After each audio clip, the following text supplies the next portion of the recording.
আসসালামু আলাইকুম এভরিওয়ান, সবাইকে ওয়েলকাম নতুন একটা ভিডিওতে। তো অনেক দিন ধরে ভিডিও করতেছি না, তো আজকে একটা সমস্যা নিয়ে আসলাম। আমার বাসার লাইনের সব কিছু ঠিক আছে, ফিউজ টিউজ, বাট এখানে মিটারও দেখেন সবুজ লাইট জ্বলছে, লাল লাইটের বিপ দিচ্ছে, বাট আমার মিটারে কিন্তু ব্যাটারিটা নেই। এখানে ব্যাটারি কিন্তু লো দেখাচ্ছে, ব্যাটারি লো, যার কারণে এরকম রিডিং দেখাচ্ছে, এবং ঘরে কিন্তু আমার বিদ্যুৎ নেই। সো এই প্রবলেমটা কীভাবে সলভ করবেন সেটা আজকে আপনাদের দেখাবো। সো ভিডিওটা শুরু করার আগে আপনি যদি আমার চ্যানেল নতুন হয়ে থাকেন তাহলে চ্যানেলটা অবশ্যই সাবস্ক্রাইব করবেন, আর অলরেডি সাবস্ক্রাইব করে থাকলে থ্যাংক ইউ সো মাচ। তো এটা দেখে কিন্তু কোনো ওয়েই নাই যে আপনার এখানে সমস্যা আছে, এটা না দেখার আগে কিন্তু বলাই যায় না। দেখেন এইগুলো কিন্তু সেমভাবে চলতেছে, মানে একদম নর্মাল সব কিছু আপনার কাজ করতেছে, বাট ঘরে বিদ্যুৎ নেই।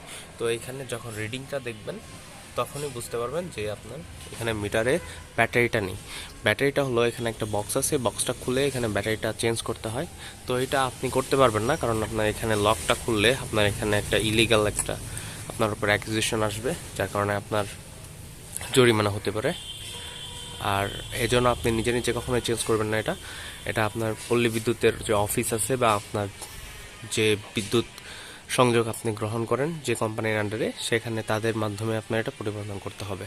তো আপনি প্রথমেই তাদের অফিসে কল দিবেন, অফিসে কল দিয়ে বলবেন যে আমার মিটার এরকম রিডিং দেখাচ্ছে, তারপর তারা সেখান থেকে এসে আপনার এটা সলভ করে দিবে। তো আমরা এখন এটা অফিসে কল দেবো, অফিসে কল তো আমি জোনাল অফিসে কল দিয়ে আমার প্রবলেমের কথাটা জানাই। তারপর তারা কিছু ইনফরমেশন জানতে চায়, যেরকম মিটারের নাম্বার, আমার অ্যাড্রেস, আর কিছু বাটন চেপে দেখতে বলে কি কি রিডিং দিচ্ছে। তো আলটিমেটলি তাদের ইনস্ট্রাকশন অনুযায়ী কাজ করবেন, আর তার 1-1.5 ঘন্টার মধ্যে তারা এসে এখানে একটা নতুন ব্যাটারি রিপ্লেস করে দিয়ে যায়।